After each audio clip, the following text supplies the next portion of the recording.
Hello guys, कैसे हैं आप सब? उम्मीद करते हैं सब खैरियत से होंगे। गाइस, आप देख रहे हैं रिएक्शन टीवी और मैं हूं हमजा राजपूत और मैं हूं सुनैन राजपूत। तो गाइस, आज फिर से एक नई वीडियो के साथ आप सबके सामने हाजिर हैं। और आज की वीडियो जो है, हमने इसके ऊपर तो बहुत ज़्यादा रिक्वेस्टें आ गई हैं, काफ़ी ज़्यादा रिक्वेस्टें आई हैं, काफ़ी ज़्यादा मैसेजेस आए कि इस वीडियो पे रिएक्ट करो। और इस वीडियो का टाइटल है Maharana Pratap real story in Hindi.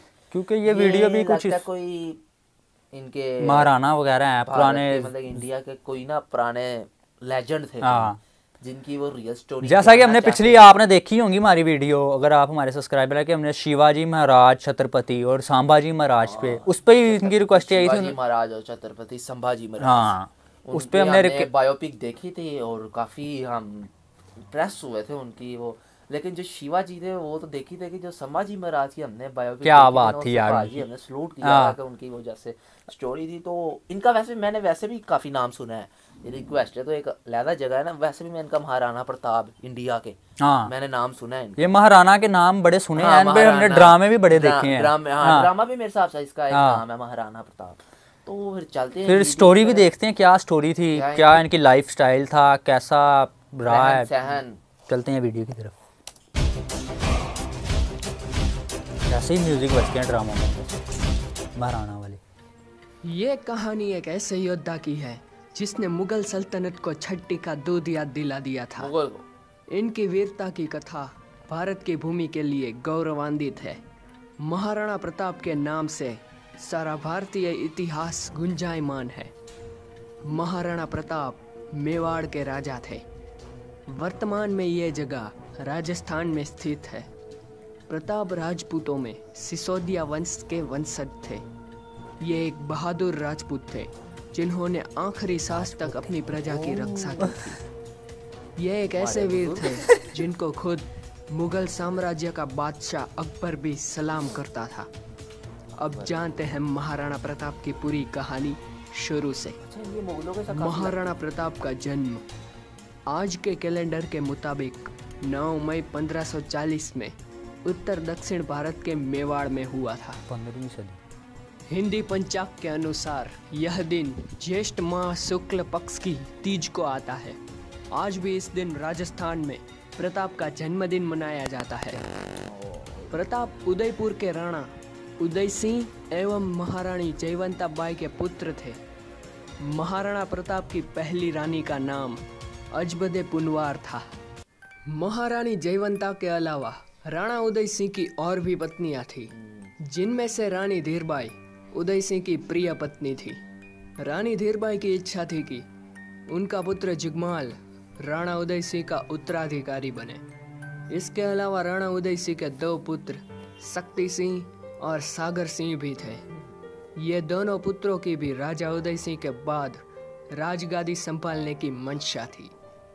लेकिन प्रजा और राजा दोनों प्रताप को ही उत्तराधिकारी के तौर पर मानते थे। इसी कारण यह तीनों भाई प्रताप से बेहद ही नफरत करते थे। इसी नफरत का लाभ उठाकर मुगलों ने चित्तौड़ पर अपना झंडा लहराया। इसके अलावा कई शूरवीर राजाओं ने अकबर के सामने घुटने टेक दिए और अधीनता स्वीकार कर ली, जिसके कारण राजपूतों की शक्ति भी मुगलों को मिल गई।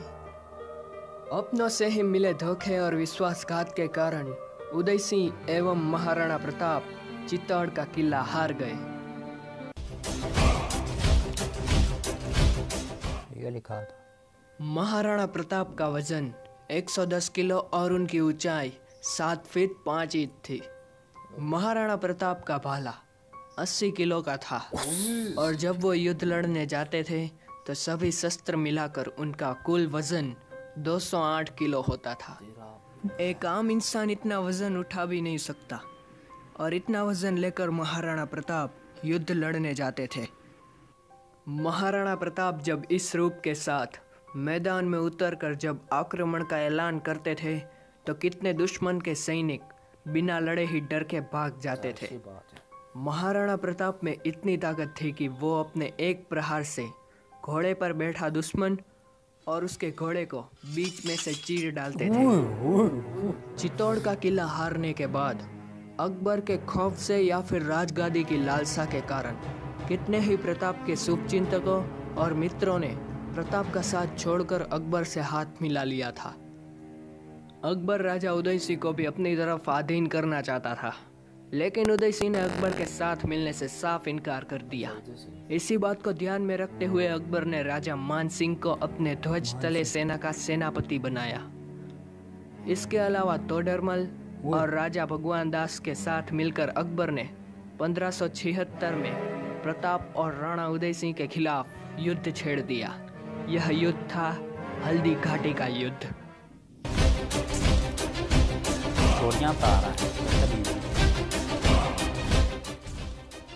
ये अब तक के इतिहास का सबसे बड़ा युद्ध था। इसमें मुगलों और राजपूतों के बीच घमासान हुआ था, जिनमें कई राजपूतों ने प्रताप का साथ छोड़कर अकबर से अधीनता स्वीकार कर ली थी। 1576 में राजा मान सिंह ने अकबर की तरफ से 5000 सैनिकों का नेतृत्व किया और हल्दी घाटी पर पहले से 3000 सैनिकों को तैनात कर युद्ध का बिगुल बजाया। इस तरफ राजपूतों ने मुगलों का साथ दिया तो दूसरी ओर अफगानी राजाओं ने प्रताप का साथ निभाया।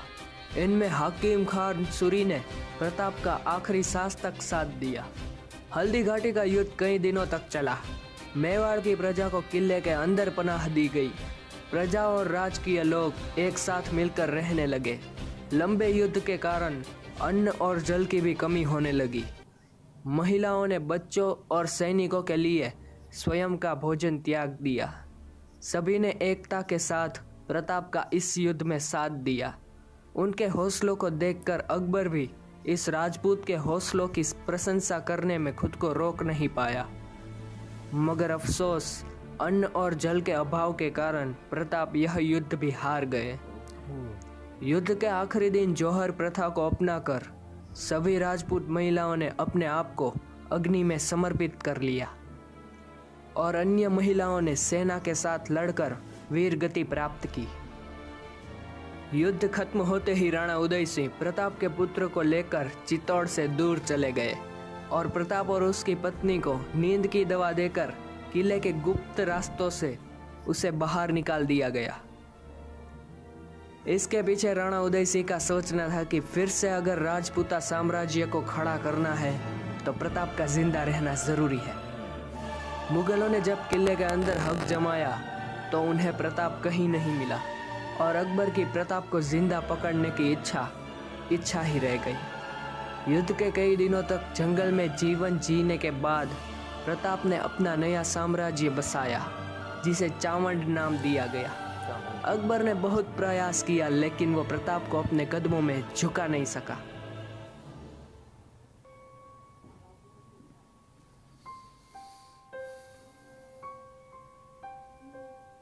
एक बार राणा उदय सिंह ने बचपन में प्रताप को राजमहल में बुलाकर 2 घोड़ों में से एक को चुनने के लिए कहा।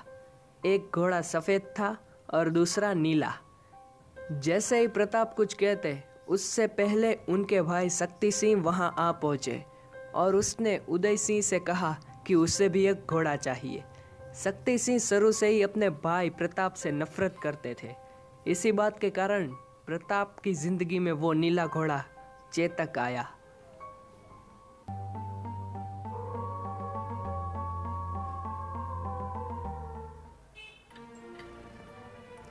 हल्दी घाटी के युद्ध में चेतक बहुत ही घायल हो जाता है।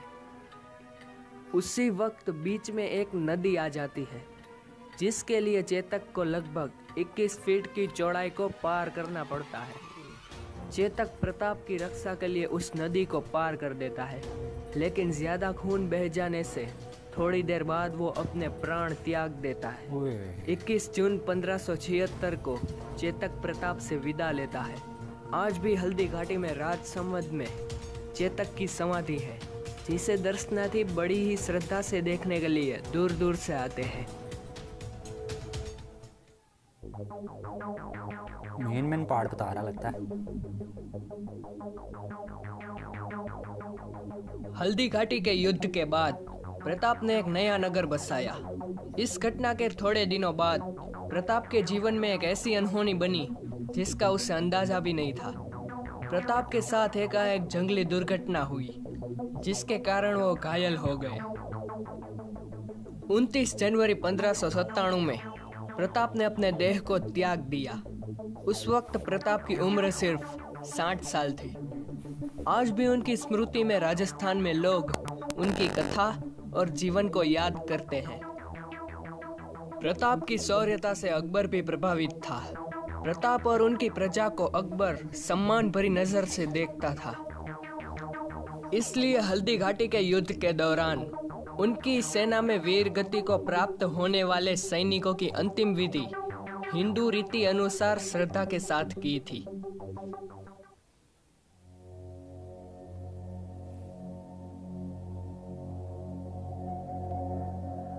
प्रताप की मृत्यु के बाद उनके बड़े बेटे अमर सिंह ने राजगादी संभाली। शक्ति की कमी होने के कारण अमर सिंह ने अकबर के बेटे जहांगीर के साथ समझौता किया, जिनमें उन्होंने मुगलों की अधीनता स्वीकार कर ली, जो प्रताप ने जीते जी कभी नहीं स्वीकारी थी।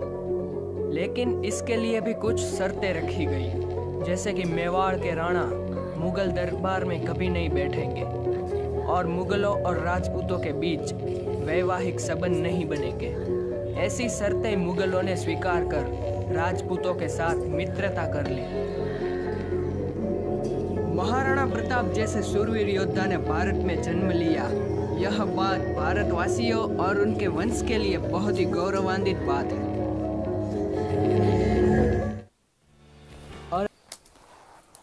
तो ये थे गाइस महाराणा प्रताप। काफी पार्ट उसने लहदा करके बताए, वो हिंदी में लिखे थे, हमें पता नहीं चला क्या क्या टाइटल था वो पार्ट्स का, लेकिन फिर भी काफी स्टोरी समझ लग गई इसकी कि वो कभी उन्होंने झुकाया नहीं अपने आप को, ये उसका मेन पॉइंट था। वो जो आज तक की वहाँ की सबसे बड़ी जो जंग हम कहते हैं, हल्दी घाटी नाम था, हल्दी घाटी पे हुई थी मुगलों की वर्सेस राजपूतों की। वो सबसे बड़ी थी और उस जमाने में मुगलों का जो बादशाह था ना अकबर, वो उसका काफी नाम था। और ये वैसे भी हमने काफी नाम अकबर वैसे भी हमने सुना कि बड़ा पावरफुल था। और उसने भी वीडियो में बताया कि अकबर के आगे काफी राजुओं ने सर झुका दिए थे और अकबर की मान ली थी, लेकिन सिर्फ महाराणा प्रताप ने नहीं झुकाया था। हालांकि महाराणा प्रताप के कितनी सैनिक ऐसे थे जो मुगलों में चले गए थे राजपूत को छोड़ के, लेकिन फिर भी महाराणा प्रताप ने उनके साथ जंग की। लेकिन फिर भी वो उन्होंने कहा कि अफगान राजा थे कोई, उन्होंने उनका साथ दिया था, मरते दम तक उनका साथ दिया।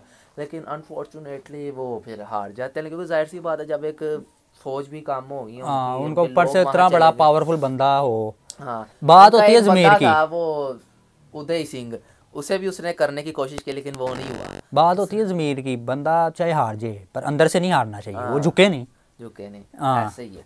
लेकिन जंग लड़ी, जंग हार गए, तो वो उन्हें बताया गया कि वो उदय सिंह जो इनका एक सैनिक था जिसे वो बनाया था, वो इनके बेटे को लेकर चला जाता है और इन्हें वो खुफिया घाटी से भेज देता है, इनकी बीवी और इनको।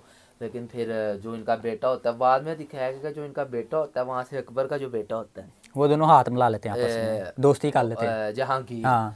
लेकिन अकबर, ये महाराणा प्रताप का जो बेटा होता है, इसके पास उतनी पावर नहीं होती जैसी महाराणा प्रताप ये लड़ सकता। लेकिन उसने वो कर देता है कि ठीक है, वो मुगलों के साथ हाथ मिला लेते, और शर्तें रखी थी कि नहीं, हमारे दरबारों में कोई मुगल नहीं आके बैठेगा, राजपूत और मुगलों में शादी नहीं होगी। ये बड़ी उसने मेन ऐसी शर्तें रखी थी कि हाथ बेशक मिला लिया, उसकी अच्छी सोच। क्योंकि देखो ना, अकबर और जोधा की शादी हुई थी, वो जोधा जो थी वो राजपूत थी और अकबर, वो कितना फसाद डला था, लड़ाइयाँ हुई थी ये तो वो, पर फिर हाल वो एंड में मोहब्बत हो ही गई थी। मैं ही अपने ड्रामे में ही देखा था।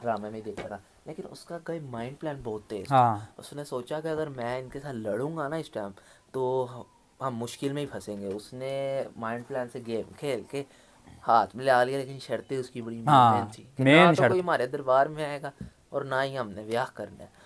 तो ये थी महाराणा प्रताप की स्टोरी। तो काफ़ी अच्छी स्टोरी थी, लेकिन वो एंड में आके उनका बेटा वो उनके साथ हाथ मिला लेगा, लेकिन उन्होंने अपनी ज़िंदगी में आज तक नहीं किसी के आगे झुके, उन्हें अपने करने की कोशिश की। और यार सबसे मेन पॉइंट इसका तो हम भूल गए, वो जो 204 किलो का वजन ये ले गए यार, 80 किलो का तलवार मेरा ख्याल है। 80 किलो की, तो वो तलवार नहीं, वो था जो पहन के जाते हैं। ओए 80 किलो का खंजर उन्होंने बताया था, वो कैसे उठाते होंगे? हाँ, वो खंजर जो पहन के जाते थे वो तो कुछ, बाकी उसका वजन नहीं इतना बताया, टोटल करके अपना वजन इन्होंने 110 बताया था उनका। हाँ, तो कर करा के वो भाई 200 से ऊपर किलो का वजन ले बंदा उठा के लेके जाए वो तो 80 किलो उठा ले तो बहुत बात होती है। वो 80 किलो 10 किलो उठा ले बड़ा होता है।